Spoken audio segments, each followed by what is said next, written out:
അധ്യായം 1. ജോഷ്വയുടെ മരണത്തിനു ശേഷം കാനാൻ നിവാസികളോട് യുദ്ധം ചെയ്യാൻ തങ്ങളിൽ ആരാണ് ആദ്യം പോകേണ്ടതെന്ന് ഇസ്രായേൽ ജനം കർത്താവിന്റെ സന്നിധിയിൽ ആരാഞ്ഞു. കർത്താവ് പറഞ്ഞു, യൂദാ ആദ്യം പോകട്ടെ. ഇതാ, ഞാൻ ആ ദേശം അവനേൽപ്പിച്ചു കൊടുത്തിരിക്കുന്നു.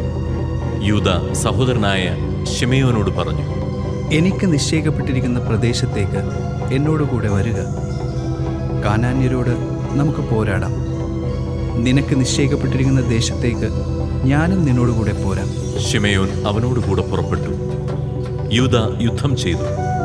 ദൈവം കാനാന്യരെയും പെരീസ്യരെയും അവരുടെ കയ്യിൽ ഏൽപ്പിച്ചു. അവർ 10,000 പേരെ ബസേക്കിൽ വെച്ച് പരാജയപ്പെടുത്തി. ബസേക്കിൽ വെച്ച് അദോണി ബസേക്കിനോട് അവർ യുദ്ധം ചെയ്തു. കാനാന്യരെയും പെരീസ്യരെയും പരാജയപ്പെടുത്തി. അദോണി ബസേക്ക് പലായനം ചെയ്തു. അവർ പിന്തുടർന്ന് അവനെ പിടിച്ച് കൈകാലുകളുടെ പെരുവിരലുകൾ മുറിച്ചു കളഞ്ഞു. അദോണി ബസേക്ക് പറഞ്ഞു, കൈകാലുകളുടെ പെരുവിരലുകൾ ഛേദിക്കപ്പെട്ട 70 രാജാക്കന്മാർ എന്റെ മേശയ്ക്ക് കീഴിലെ ഉച്ഛിഷ്ടം പെറുക്കത്തിരുന്നു. ഞാൻ അവരോട് ചെയ്തതുപോലെ തന്നെ ദൈവം എന്നോടും ചെയ്തിരിക്കുന്നു. അവർ അവനെ ജെറുസലേമിൽ കൊണ്ടുവന്നു. അവിടെ വെച്ച് അവൻ മരിച്ചു. യൂദാ ഗോത്രക്കാർ ജെറുസലേമിന് എതിരായി യുദ്ധം ചെയ്ത് അത് പിടിച്ചടക്കി. അതിലെ നിവാസികളെ വാളിനിരയാക്കുകയും നഗരത്തിന് തീവയ്ക്കുകയും ചെയ്തു. അതിനുശേഷം യൂദാ ഗോത്രം നെഗബിൽ മലയോരങ്ങളിലും താഴ്വരകളിലും താമസിച്ചിരുന്ന കാനാന്യരോട് യുദ്ധം ചെയ്യാൻ പുറപ്പെട്ടു. ഹെബ്രോണിൽ താമസിച്ചിരുന്ന കാനാന്യരോട് അവർ യുദ്ധം ചെയ്തു. ഹെബ്രോൺ പണ്ട് കിരിയാത്ത് അർബ എന്നാണ് അറിയപ്പെട്ടിരുന്നത്. അവർ ഷെഷായി, അഹിമാൻ, തൽമായി എന്നിവരെ പരാജയപ്പെടുത്തി. പിന്നീട് അവർ ദബീർ ദേശക്കാരോട് യുദ്ധം ചെയ്തു. ദബീറിന്റെ പഴയ പേര് കിരിയാത്ത് സേഫർ എന്നായിരുന്നു. കാലബ് പറഞ്ഞു, കിരിയാത്ത് സേഫർ ആക്രമിച്ച് കീഴടക്കുന്നവന് ഞാൻ എന്റെ മകൾ അക്സായെ ഭാര്യയായി നൽകും. കാലബിന്റെ ഇളയ സഹോദരനായ കെനാസിന്റെ പുത്രൻ ഒത്നിയേൽ ദേശം പിടിച്ചടക്കി. കാലബ് അക്സായെ അവന് ഭാര്യയായി കൊടുക്കുകയും ചെയ്തു. അവൾ ഒത്നിയേലിന്റെ അടുത്ത് ചെന്ന് തന്റെ പിതാവിനോട് ഒരു വയൽ ആവശ്യപ്പെടാൻ അവനെ നിർബന്ധിച്ചു. അവൾ കഴുതപ്പുറത്തുനിന്ന് ഇറങ്ങവേ കാലബ് അവളോട് ചോദിച്ചു, നീ എന്താണ് ആഗ്രഹിക്കുന്നത്? അവൾ പറഞ്ഞു, എനിക്ക് ഒരു സമ്മാനം തരിക. നെഗബിലാണല്ലോ എന്നെ പാർപ്പിച്ചിരിക്കുന്നത്. അതുകൊണ്ട് ഏതാനും നീർച്ചാലുകളും എനിക്ക് തരിക. കാലബ് അവൾക്ക് മലയിലും താഴ്വരയിലും നീർച്ചാലുകൾ വിട്ടുകൊടുത്തു. മോശയുടെ അമ്മായിയപ്പനായ കേന്യന്റെ പിൻഗാമികൾ യൂദാ ഗോത്രക്കാരോടുകൂടെ ഈന്തപ്പനകളുടെ നഗരത്തിൽ നിന്ന് നെഗബിൽ ആരാധന സമീപമുള്ള യൂദാ മരുഭൂമിയിലേക്ക് പോയി. അവർ അവിടെയെത്തി അവിടുത്തെ ജനങ്ങളോടൊത്ത് ജീവിച്ചു. അതിനുശേഷം യൂദാ സഹോദരനായ ശിമെയോനോടൊത്ത് പുറപ്പെട്ടു. സേഫാത്ത് നിവാസികളായ കാനാന്യരെ പരാജയപ്പെടുത്തി നിശേഷം നശിപ്പിച്ചു. അങ്ങനെ ആ പട്ടണത്തിന് ഹോർമ എന്നു പേര് ലഭിച്ചു. ഗാസ, അഷ്കലോൺ, എക്രോൺ എന്നിവയും അവയുടെ പ്രാന്തപ്രദേശങ്ങളും യൂദാ കൈവശപ്പെടുത്തി. കർത്താവ് യൂദായോടുകൂടി ഉണ്ടായിരുന്നു. അവർ മലമ്പ്രദേശങ്ങൾ കൈവശമാക്കി. പക്ഷേ താഴ്വര നിവാസികൾക്ക് ഇരുമ്പ് രഥങ്ങൾ ഉണ്ടായിരുന്നതിനാൽ അവരെ തുരത്താൻ അവർക്ക് കഴിഞ്ഞില്ല. മോശ പറഞ്ഞിരുന്നതുപോലെ ഹെബ്രോൺ കാലബിന് കൊടുത്തു. അവിടെ നിന്ന് അനാക്കിന്റെ 3 പുത്രന്മാരെ അവൻ പുറത്താക്കി. ബെഞ്ചമിന്റെ ഗോത്രക്കാർ ജെറുസലേം നിവാസികളായ ജബൂസ്യരെ പുറത്താക്കിയില്ല. അതിനാൽ ജബൂസ്യർ ബെഞ്ചമിൻ ഗോത്രക്കാരോടൊപ്പം ജെറുസലേമിൽ ഇന്നും താമസിക്കുന്നു. ജോസഫിന്റെ ഗോത്രം ബഥേലിനെതിരെ പുറപ്പെട്ടു. കർത്താവ് അവരോട് കൂടി ഉണ്ടായിരുന്നു. അവർ ബഥേൽ ഉറ്റുനോക്കാൻ ആളയച്ചു. ലൂസ് എന്നാണ് ഈ നഗരം അറിയപ്പെട്ടിരുന്നത്. നഗരത്തിൽ നിന്ന് ഒരാൾ വെളിയിലേക്ക് വരുന്നത് ചാരന്മാർ കണ്ടു. അവർ അവനോട് പറഞ്ഞു, നഗരത്തിലേക്കുള്ള വഴി ഞങ്ങൾക്ക് കാണിച്ചു തരിക. എങ്കിൽ നിശ്ചയമായും ഞങ്ങൾ നിന്നോട് ദയാപൂർവം വർത്തിക്കും. അവൻ അവർക്ക് നഗരത്തിലേക്കുള്ള വഴി കാണിച്ചു കൊടുത്തു. അവർ നഗരത്തെ വാളിനിരയാക്കി. എന്നാൽ അവനെയും അവന്റെ കുടുംബത്തെയും വെറുതെ വിട്ടു. അവൻ ഹിത്യരുടെ നാട്ടിൽ ചെന്ന് അവിടെ ഒരു നഗരം പണിതു. ലൂസ് എന്ന് അതിന് പേരിട്ടു. ഇന്നും ആ പേരിൽ അതറിയപ്പെടുന്നു. ബേത്ഷെയാൻ, താനാക്ക്, ദോർ, ഇബ്ലയാം, മെഗിദോ എന്നീ പട്ടണങ്ങളിലെയും അവയുടെ ഗ്രാമങ്ങളിലെയും നിവാസികളെ മനാസെ പുറത്താക്കിയില്ല. കാനാന്യർ ആ ദേശത്ത് തുടർന്നും ജീവിച്ചു പോകും. ഇസ്രായേൽക്കാർ പ്രബലരായപ്പോൾ കാനാൻകാരെ കൊണ്ട് അടിമവേല ചെയ്യിച്ചു. അവരെ തീർത്തും പുറത്താക്കിയില്ല. എഫ്രായിം ഗോത്രം ഗസ്സർ നിവാസികളായ കാനാന്യരെ പുറത്താക്കിയില്ല. അതുകൊണ്ട് കാനാൻകാർ ഗസ്സറിൽ അവരുടെ ഇടയിൽ താമസിച്ചു. സെബുലൂൻ ഗോത്രം കിത്രോൻ, നഹലോൽ എന്നീ നഗരങ്ങളിലെ നിവാസികളെ പുറത്താക്കിയില്ല. കാനാൻകാർ അടിമകളായി അവരുടെ ഇടയിൽ ജീവിച്ചു. അക്കോ, സീദോൻ, അഹലാബ്, അക്സിബ്, ഹെർബ, അഫീഖ്, റഹോബ് ഇവിടങ്ങളിലെ നിവാസികളെ ആഷേർ പുറത്താക്കിയില്ല. അങ്ങനെ ആഷേർ ഗോത്രക്കാർ തദ്ദേശവാസികളായ കാനാന്യരുടെ ഇടയിൽ ജീവിച്ചു. ബേത്ത്ശെമെഷിലെയോ ബേത്തനാത്തിലെയോ നിവാസികളെ നഫ്താലി ഗോത്രം പുറത്താക്കിയില്ല. അവർ തദ്ദേശവാസികളായ കാനാൻകാരുടെ ഇടയിൽ താമസിച്ചു. ബേത്ത്ശെമെഷിലെയും ബേത്തനാത്തിലെയും നിവാസികൾ അവർക്ക് അടിമകളായി തീർന്നു. അമോര്യർ ദാൻ ഗോത്രത്തെ മലമ്പ്രദേശത്തേക്ക് തള്ളിവിട്ടു. താഴ്വരയിലേക്ക് നീങ്ങുന്നതിന് അവരെ അനുവദിച്ചില്ല. അമോര്യർ ആർഹെറസിലും അയ്യാലോണിലും ഷാൽബീമിലും താമസം തുടർന്നു. എന്നാൽ ജോസഫിന്റെ ഗോത്രം അവരുടെ മേൽ ശക്തിപ്പെട്ടു. അവർ അടിമകളായി തീർന്നു. അമോര്യരുടെ അതിർത്തി സേല മുതൽ മുകളിലേക്ക് അക്രാബീം കയറ്റം വരെ ആയിരുന്നു. അധ്യായം 2. കർത്താവിന്റെ ദൂതൻ ഗിൽഗാലിൽ നിന്ന് ബോക്കിമിലേക്ക് ചെന്നു. അവൻ പറഞ്ഞു, നിങ്ങളുടെ പിതാക്കന്മാർക്ക് കൊടുക്കാമെന്ന് വാഗ്ദാനം ചെയ്ത ദേശത്തേക്ക് ഞാൻ നിങ്ങളെ ഈജിപ്തിൽ നിന്ന് കൊണ്ടുവന്നിരിക്കുന്നു. നിങ്ങളോട് ചെയ്ത ഉടമ്പടി ഞാൻ ഒരിക്കലും ലംഘിക്കുകയില്ലെന്നും ഈ ദേശവാസികളുമായി യാതൊരു സഖ്യവും നിങ്ങൾ ചെയ്യരുതെന്നും അവരുടെ ബലിപീഠങ്ങളെ നശിപ്പിച്ചു കളയണമെന്നും ഞാൻ നിങ്ങളോട് പറഞ്ഞു. എന്നാൽ നിങ്ങൾ എൻ്റെ കൽപ്പന അനുസരിച്ചില്ല. നിങ്ങൾ ഈ ചെയ്തതെന്താണ്? അതിനാൽ ഞാൻ പറയുന്നു, നിങ്ങളുടെ മുൻപിൽ നിന്ന് ഞാൻ അവരെ പുറത്താക്കുകയില്ല. അവർ നിങ്ങളുടെ എതിരാളികളായിത്തീരും. അവരുടെ ദേവന്മാർ നിങ്ങൾക്ക് കെണിയാവുകയും ചെയ്യും. കർത്താവിന്റെ ദൂതൻ ഇത് അറിയിച്ചപ്പോൾ ഇസ്രായേൽ ജനം ഉച്ചത്തിൽ കരഞ്ഞു. അവർ ആ സ്ഥലത്തിന് ബോക്കിം എന്ന് പേരിട്ടു. അവർ അവിടെ കർത്താവിന് ബലിയർപ്പിച്ചു. ജോഷുവ ഇസ്രായേൽ ജനത്തെ പറഞ്ഞയച്ചു. അവർ ഓരോരുത്തരും തങ്ങൾക്ക് അവകാശമായി ലഭിച്ച ദേശം കൈവശമാക്കാൻ പോയി. ജോഷുവയുടെയും കർത്താവ് ഇസ്രായേലിന് ചെയ്ത വലിയ കാര്യങ്ങൾ നേരിട്ട് കാണുകയും ജോഷുവയ്ക്ക് ശേഷവും ജീവിച്ചിരിക്കുകയും ചെയ്ത ശ്രേഷ്ഠന്മാരുടെയും കാലത്ത് ജനം കർത്താവിനെ സേവിച്ചു. കർത്താവിന്റെ ദാസനും നൂനിന്റെ മകനുമായ ജോഷുവ 110 വയസ്സിൽ മരിച്ചു.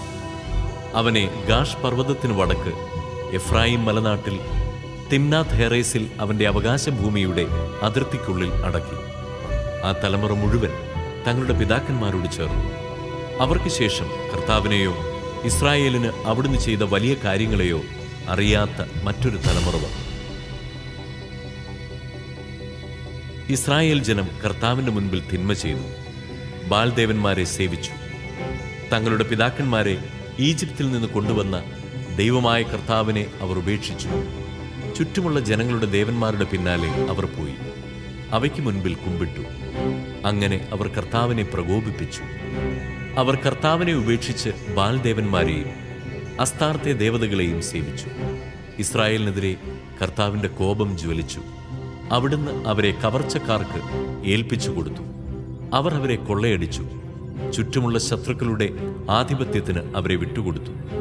അവരോട് എതിർത്തു നിൽക്കാൻ അവർക്ക് കഴിഞ്ഞില്ല. കർത്താവ് ശപഥം ചെയ്ത് അവർക്ക് മുന്നറിയിപ്പ് നൽകിയിരുന്നതുപോലെ ചെന്നിടത്തൊക്കെയും നാശം വരത്തക്ക വിധം കർത്താവിന്റെ കരം അവർക്ക് എതിരായിരുന്നു. അവർ വളരെ കഷ്ടത അനുഭവിച്ചു. അപ്പോൾ കർത്താവ് ന്യായാധിപന്മാരെ നിയമിച്ചു. കവർച്ച ചെയ്തിരുന്നവരുടെ ആധിപത്യത്തിൽ നിന്ന് അവർ അവരെ രക്ഷിച്ചു. എങ്കിലും ന്യായാധിപന്മാരെ അവർ അനുസരിച്ചില്ല. പ്രത്യുത അന്യദേവന്മാരുടെ പുറകെ പോയി അവരെ വന്ദിച്ചു. കർത്താവിന്റെ കൽപ്പനകൾ അനുസരിച്ച് ജീവിച്ച പിതാക്കന്മാരുടെ മാർഗത്തിൽ നിന്ന് അവർ വേഗം വ്യതിചലിച്ചു. അവർ അവരെ അനുകരിച്ചില്ല. ന്യായാധിപന്മാരെ നിയമിച്ചപ്പോഴൊക്കെ കർത്താവ് അവർ ഓരോരുത്തരോടും കൂടെ ഉണ്ടായിരുന്നു. അവരുടെ കാലത്ത് കർത്താവ് ശത്രുക്കളുടെ കയ്യിൽ നിന്ന് ജനത്തെ രക്ഷിച്ചിരുന്നു. കാരണം തങ്ങളെ പീഡിപ്പിക്കുകയും മർദ്ദിക്കുകയും ചെയ്യുന്നവർ നിമിത്തമുള്ള അവരുടെ രോദനം കേട്ട് കർത്താവിന് അവരിൽ അനുകമ്പ ജനിച്ചിരുന്നു. എന്നാൽ ന്യായാധിപൻ മരിക്കുമ്പോൾ അവർ വഴിതെറ്റി തങ്ങളുടെ പിതാക്കന്മാരെക്കാൾ വഷളായി ജീവിക്കും. മറ്റു ദേവന്മാരെ സേവിച്ചും നമസ്കരിച്ചും അവരുടെ പിന്നാലെ പോകും. തങ്ങളുടെ ആചാരങ്ങളും മർക്കടമുഷ്ടിയും അവർ ഉപേക്ഷിച്ചില്ല. കർത്താവിൻ്റെ കോപം ഇസ്രായേലിനെതിരെ ജ്വലിച്ചു. അവിടുന്ന് പറഞ്ഞു, ഈ ജനം അവരുടെ പിതാക്കന്മാരോട് ഞാൻ ചെയ്ത ഉടമ്പടി ലംഘിച്ചിരിക്കുന്നു. എന്റെ വാക്കുകൾ അവർ അനുസരിച്ചില്ല. അതിനാൽ ജോഷുവ മരിക്കുമ്പോൾ അവശേഷിച്ചിരുന്ന ജനതകളെ അവരുടെ മുൻപിൽ നിന്ന് ഞാൻ നീക്കിക്കളയുകയില്ല. അങ്ങനെ തങ്ങളുടെ പിതാക്കന്മാരെ പോലെ കർത്താവിന്റെ വഴികളിൽ നടക്കാൻ അവർ ശ്രദ്ധിക്കുമോ ഇല്ലയോ എന്ന് എനിക്ക് പരീക്ഷിക്കണം.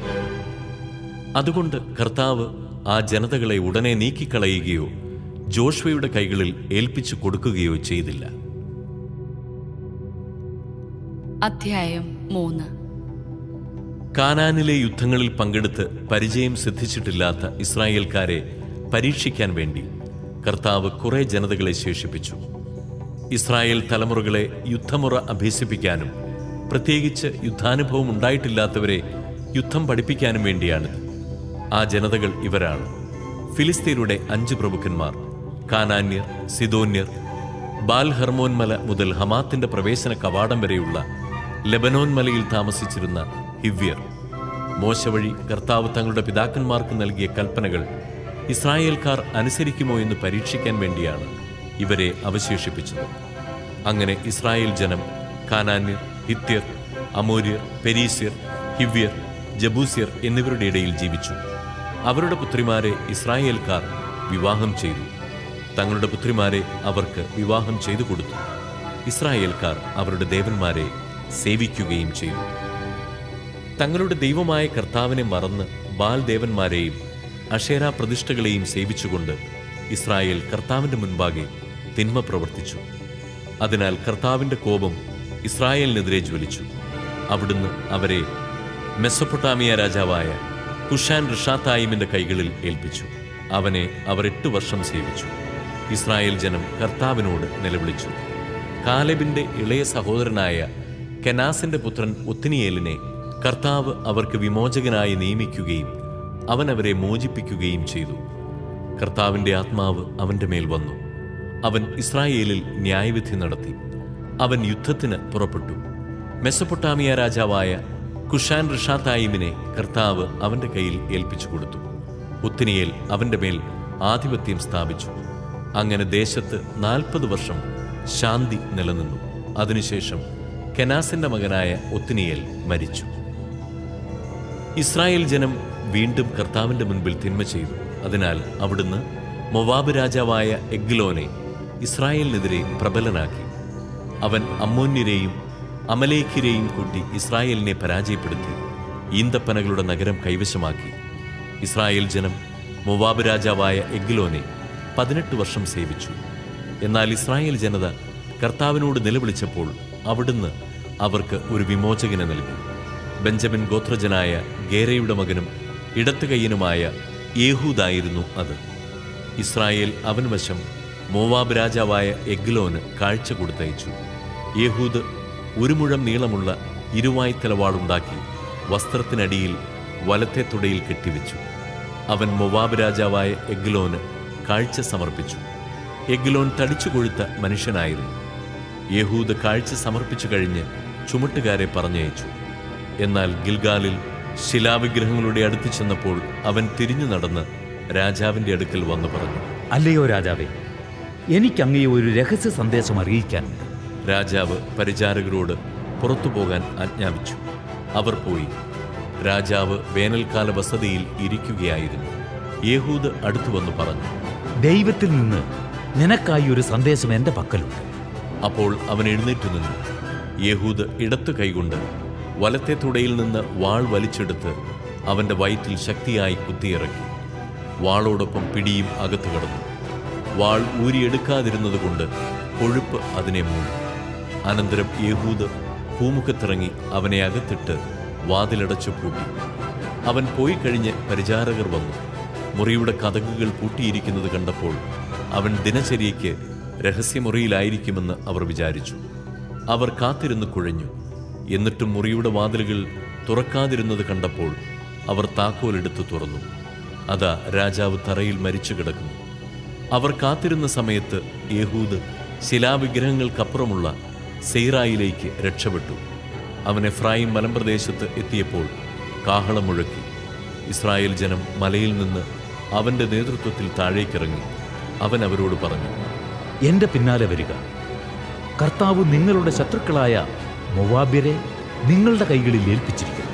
അവർ അവൻ്റെ പിന്നാലെ പോയി മൊവാബിനെതിരെയുള്ള ജോർദാന്റെ കടവുകൾ പിടിച്ചടക്കി. അതിലേ കടന്നുപോകാൻ ഒരുവനെയും അനുവദിച്ചില്ല. ധീരന്മാരും കരുത്തുറ്റവരുമായ 10,000-ഓളം മൊവാബ്യരെ അന്ന് അവർ കൊന്നു. ഒരുവൻ പോലും രക്ഷപ്പെട്ടില്ല.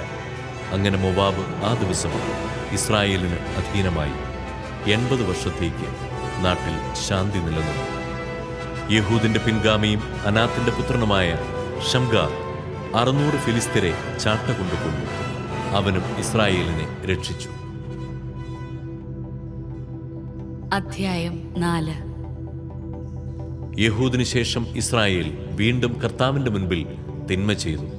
കർത്താവ് അവരെ ഹസോർ ഭരിച്ചിരുന്ന കാനാൻ രാജാവായ യാബീന് വിട്ടുകൊടുത്തു. ഹറോഷത്ത് ഹഗോയിമിൽ വസിച്ചിരുന്ന സിസേറെ ആയിരുന്നു അവന്റെ സേനാപതി. അവന് 900 ഇരുമ്പ് രഥങ്ങളുണ്ടായിരുന്നു. അവൻ ഇസ്രായേൽ ജനത്തെ 20 വർഷം ക്രൂരമായി പീഡിപ്പിച്ചു. അപ്പോൾ അവർ കർത്താവിനോട് സഹായത്തിന് നിലവിളിച്ചു. അന്ന് ലപ്പിദോത്തിന്റെ ഭാര്യയായ ദബോറ പ്രവാചകിയാണ് ഇസ്രായേലിൽ ന്യായപാലനം നടത്തിയിരുന്നത്. അവൾ എഫ്രായിം മലനാട്ടിൽ റാമായ്ക്കും ബഥേലിനും ഇടയ്ക്കുള്ള ദബോറായുടെ ഈന്തപ്പനയുടെ കീഴിൽ ഇരിക്കുക പതിവായിരുന്നു. ഇസ്രായേൽ ജനം വിധി തീർപ്പിനു വേണ്ടി അവളെ സമീപിച്ചിരുന്നു. അവൾ അബീനോവാമിന്റെ മകനായ ബാറക്കിനെ നഫ്താലിയിലെ കേദഷിൽ നിന്ന് ആളയച്ചു വരുത്തി പറഞ്ഞു, ഇസ്രായേലിന്റെ ദൈവമായ കർത്താവ് നിന്നോട് ആജ്ഞാപിക്കുന്നു, നീ നഫ്താലിയുടെയും സെബുലോണിന്റെയും ഗോത്രങ്ങളിൽ നിന്ന് 10,000 പേരെ താബോർ മലയിൽ അണിനിരത്തുക. രഥങ്ങളോടും സൈന്യങ്ങളോടും കൂടെ യാബീന്റെ സേനാപതി സിസേറ കിഷോൺ നദിയുടെ സമീപത്ത് വെച്ച് നിന്നെ എതിർക്കാൻ ഞാൻ ഇടയാക്കും. ഞാൻ അവനെ നിന്റെ കയ്യിൽ ഏൽപ്പിച്ചു തരും. ബാറക്ക് അവളോട് പറഞ്ഞു, നീ എന്നോട് കൂടെ വന്നാൽ ഞാൻ പോകാം, ഇല്ലെങ്കിൽ ഞാൻ പോവുകയില്ല. അപ്പോൾ അവൾ പറഞ്ഞു, ഞാൻ തീർച്ചയായും നിന്നോട് കൂടെ പോരാം. പക്ഷേ നിന്റെ ഈ വഴി നിന്നെ മഹത്വത്തിലെത്തിക്കുകയില്ല. കർത്താവ് സിസേറയെ ഒരു സ്ത്രീയുടെ കയ്യിൽ ഏൽപ്പിക്കും. പിന്നീട് ദബോറ എഴുന്നേറ്റ് ബാറക്കിനോട് കൂടെ കേദഷിലേക്ക് പോയി. ബാറക്ക് സെബൂലൂണിനെയും നഫ്താലിയെയും കേദഷിൽ വിളിച്ചുകൂട്ടി. 10,000 പടയാളികൾ അവന്റെ പിന്നിൽ അണിനിരന്നു. ദബോറായും അവന്റെ കൂടെ പോയി. കേന്യനായ ഹേബർ മോശയുടെ അമ്മായിയപ്പനായ ഹോബാബിന്റെ വംശജരായ കേന്യരെ വിട്ടുപോന്ന് കേദഷിനടുത്ത് സനാന്യമിലെ ഓക്കുമരത്തിന് സമീപം പാളയമടിച്ചു. അബീനോവാമിന്റെ മകനായ ബാറക്ക് താബോർ മലയിലേക്ക് നീങ്ങിയിരിക്കുന്നുവെന്ന് സിസേറ കേട്ടു. അവൻ തന്റെ 900 ഇരുമ്പ് രഥങ്ങളും അതോടൊപ്പം ഹറോഷേത്ത് ഹഗോയിം മുതൽ കിഷോൻ നദി വരെയുള്ള പ്രദേശങ്ങളിൽ നിന്ന് തന്റെ പക്ഷത്തുള്ള എല്ലാവരെയും ഒന്നിച്ചുകൂട്ടി. ദബോറ ബാറക്കിനോട് പറഞ്ഞു, മുന്നേറുക. കർത്താവ് സിസേറയെ നിന്റെ കയ്യിൽ ഏൽപ്പിക്കുന്ന ദിവസമാണിത്. നിന്നെ നയിക്കുന്നത് കർത്താവല്ലേ? അപ്പോൾ ബാറക്ക് തന്നോട് കൂടിയുള്ള 10,000 പേരോടൊപ്പം താബോർ മലയിൽ നിന്ന് താഴേക്കിറങ്ങി. കർത്താവ് സിസേറയെയും അവന്റെ രഥങ്ങളെയും സൈന്യങ്ങളെയും ഒന്നടങ്കം ബാറക്കിന്റെ മുൻപിൽ വെച്ച് വാൾമുനയാൽ ചിതറിച്ചു. സിസേറ രഥത്തിൽ നിന്നിറങ്ങി പലായനം ചെയ്തു. ബാറക്ക് രഥങ്ങളെയും സൈന്യങ്ങളെയും ഹറോഷത്ത് ഹഗോയിം വരെ അനുധാവനം ചെയ്തു. സിസേറയുടെ സൈന്യം മുഴുവൻ വാളിനിരയായി. ഒരുവൻ പോലും അവശേഷിച്ചില്ല.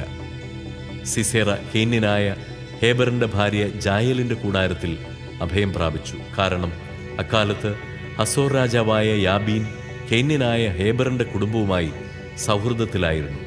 ജായേൽ സിസേറയെ സ്വീകരിക്കാൻ വന്നു. അവൾ പറഞ്ഞു, ഉള്ളിലേക്ക് വരൂ പ്രഭോ, എന്നോടുകൂടെ അകത്തേക്ക് വരൂ, ഭയപ്പെടേണ്ട. അവൻ അവളുടെ കൂടാരത്തിൽ പ്രവേശിച്ചു. അവൾ അവനെ ഒരു കരിമ്പടം കൊണ്ട് മൂടി. അവൻ അവളോട് പറഞ്ഞു, എനിക്ക് ദാഹിക്കുന്നു, അല്പം വെള്ളം തരിക. അവൾ തോൽക്കുടം തുറന്ന് അവന് കുടിക്കാൻ പാൽ കൊടുത്തു. വീണ്ടും അവനെ പുതപ്പിച്ചു. അവൻ അവളോട് പറഞ്ഞു, കൂടാരത്തിന്റെ വാതിക്കൽ നിൽക്കുക. ആരെങ്കിലും വന്ന് അന്വേഷിച്ചാൽ ഇവിടെ ആരുമില്ലെന്ന് പറയണം. എന്നാൽ ഹേബറിന്റെ ഭാര്യ ജായേൽ കൂടാരത്തിന്റെ ഒരു മരയാണിയും ചുറ്റികയും എടുത്ത് സാവധാനം അവന്റെ അടുത്ത് ചെന്നു. അവൻ ക്ഷീണിച്ച് ഉറങ്ങിക്കിടക്കവേ ആണി അവന്റെ ചെന്നിയിൽ തറച്ചു. അത് നിലത്തിറങ്ങുവോളം അടിച്ചു കയറ്റി. അങ്ങനെ അവൻ മരിച്ചു. ബാറക്ക് സിസേറയെ പിന്തുടർന്നു വന്നപ്പോൾ ജായേൽ അവനെ സ്വീകരിക്കാൻ ചെന്നു. അവൾ അവനോട് പറഞ്ഞു, വരുക, നീ അന്വേഷിക്കുന്ന മനുഷ്യനെ ഞാൻ കാണിച്ചു തരാം. അവൻ അവളുടെ കൂടാരത്തിൽ പ്രവേശിച്ചു. സിസേറ ചെന്നിയിൽ മരയാണി തറച്ച് മരിച്ചു കിടക്കുന്നത് കണ്ടു. അങ്ങനെ ആ ദിവസം കാനാൻ രാജാവായ യാബീനെ ദൈവം ഇസ്രായേൽ ജനതയ്ക്ക് കീഴ്പ്പെടുത്തി. കാനാൻ രാജാവായ യാബീൻ നിശേഷം നശിക്കുന്നതുവരെ ഇസ്രായേൽ ജനം അവനെ മേൽക്കുമേൽ പീഡിപ്പിച്ചുകൊണ്ടിരുന്നു. അധ്യായം 5. അന്ന് ദബോറായും അബീനോവാമിന്റെ പുത്രൻ ബാറക്കും ഇങ്ങനെ പാടി: നേതാക്കന്മാർ ഇസ്രായേലിനെ നയിച്ചതിനും ജനം സന്തോഷത്തോടെ തങ്ങളെ തന്നെ സമർപ്പിച്ചതിനും കർത്താവിനെ വാഴ്ത്തുവിൻ, രാജാക്കന്മാരെ കേൾക്കുവിൻ, പ്രഭുക്കന്മാരെ ശ്രദ്ധിക്കുവിൻ. കർത്താവിനു ഞാൻ കീർത്തനം പാടും, ഇസ്രായേലിന്റെ ദൈവമായ കർത്താവിനെ ഞാൻ പാടി പുകഴ്ത്തും. കർത്താവേ, അങ്ങ് സേരിൽ നിന്നു പുറപ്പെട്ടപ്പോൾ, ഏതോ പ്രദേശത്തു നിന്നു മുൻപോട്ടു നീങ്ങിയപ്പോൾ ഭൂമി കുലുങ്ങി, ആകാശമേഘങ്ങൾ ജലം വർഷിച്ചു, പർവ്വതങ്ങൾ കർത്തൃസന്നിധിയിൽ വിറപൂണ്ടു. ഇസ്രായേലിന്റെ ദൈവമായ കർത്താവിന്റെ സന്നിധിയിൽ സീനായ് മല കുലുങ്ങി. അനാത്തിന്റെ മകൻ ശങ്കാറിന്റെ കാലത്തും ജായേലിന്റെ കാലത്തും സഞ്ചാരികളുടെ പോക്കു നിലച്ചു, യാത്രക്കാരോടു വഴികൾ തേടി. ദബോറ, നീ ഇസ്രായേലിൽ മാതാവായി തീരും വരെ അവിടെ കൃഷിവലർ അറ്റുപോയിരുന്നു. പുതുദേവന്മാരെ പുണർന്നപ്പോൾ യുദ്ധം കവാടങ്ങളിലെത്തി. ഇസ്രായേലിലെ 40,000-ത്തിനിടയിൽ കുന്തമോ പരിചയോ കാണാനുണ്ടായിരുന്നോ? എന്റെ ഹൃദയം ഇസ്രായേലിലെ സേനാപതികളിലേക്കു തിരിയുന്നു.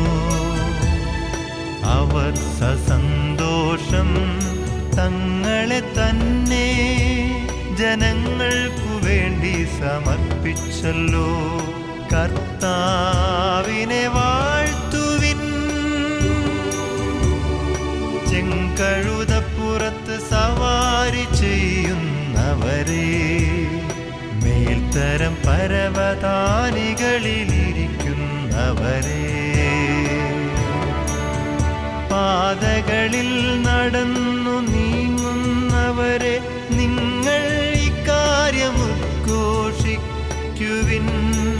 തേക്കുപാട്ടോടു ചേർന്ന് അവർ കർത്താവിൻ്റെ വിജയം പ്രഘോഷിക്കുന്നു. ഇസ്രായേലിലെ കൃഷിവലന്മാരുടെ വിജയം. കർത്താവിൻ്റെ ജനം പട്ടണവാതിൽക്കലേക്ക് അണിയണിയായി നീങ്ങി. ഉണരൂ ദബോറ, ഉണരൂ, ഗാനമാലപിക്കൂ. അബീനോവാമിന്റെ മകനായ ബാറക്ക് എഴുന്നേറ്റ് തടവുകാരെ നയിക്കുക. ശ്രേഷ്ഠന്മാരിൽ ശേഷിച്ചവർ താഴേക്കണിയണിയായി നീങ്ങി. കർത്താവിന്റെ ജനം ശക്തന്മാർക്കെതിരെ അണിയായിറങ്ങി വന്നു. ബെഞ്ചമിൻ നിന്നെയും നിന്റെ ബന്ധുക്കളെയും അനുഗമിച്ച് അവർ എഫ്രായിമിൽ നിന്നു താഴ്വരയിലേക്കു പുറപ്പെട്ടു.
ജീവനെ മരണത്തിനേൽപ്പിച്ച ജനമാണ് സെബുലൂൻ.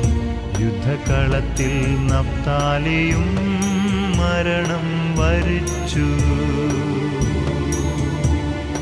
രാജാക്കന്മാർ വന്നു യുദ്ധം ചെയ്തു.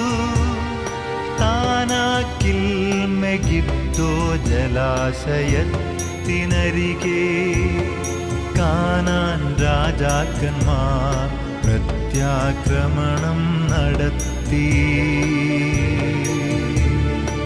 അവർക്ക് കൊള്ളയടിക്കാൻ വെള്ളി കിട്ടിയില്ല.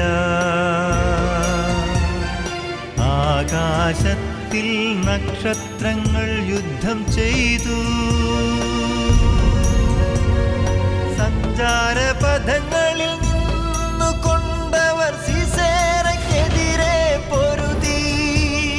കിഷോൻ പ്രവാഹം അവരെ ഒഴുക്കിക്കളഞ്ഞു. കുതിച്ചു മുന്നേറുന്ന കിഷോൻ പ്രവാഹം, എന്റെ ആത്മാവേ ശക്തിയോടെ മുന്നേറുക. അപ്പോൾ കുതിരക്കുളമ്പുകൾ ഉറക്കെ പതിച്ചു.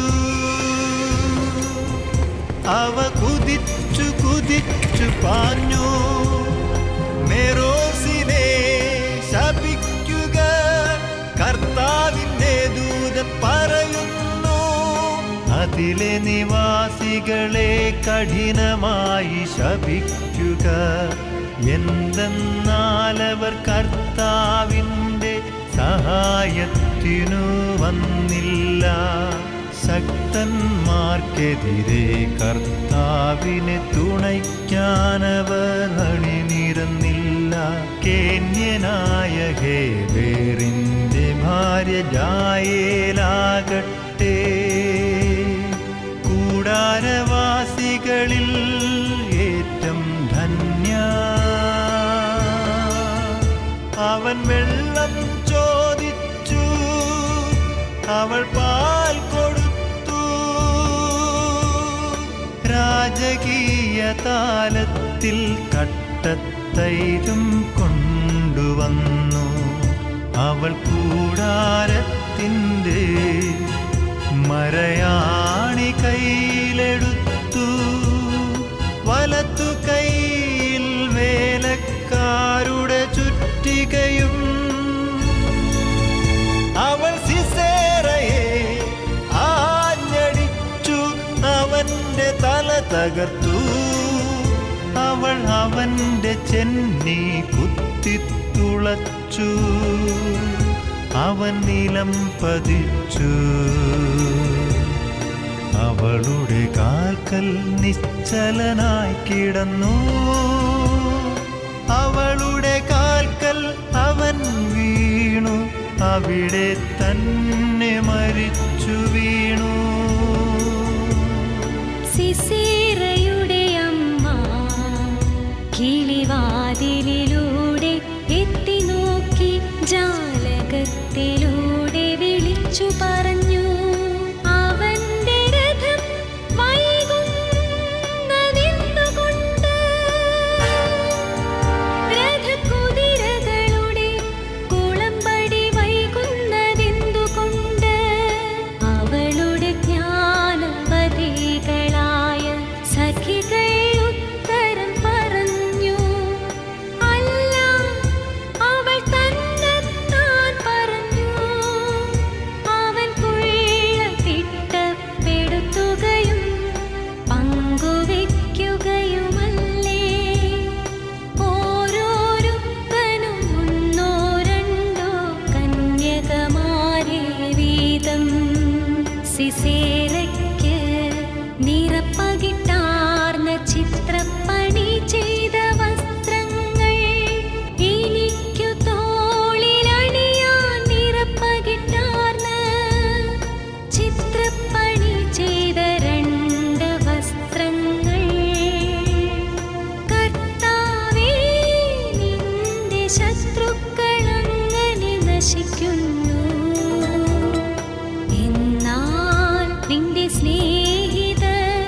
ശക്തിയുള്ള ഉദയസൂര്യനെ പോലെയാകട്ടെ.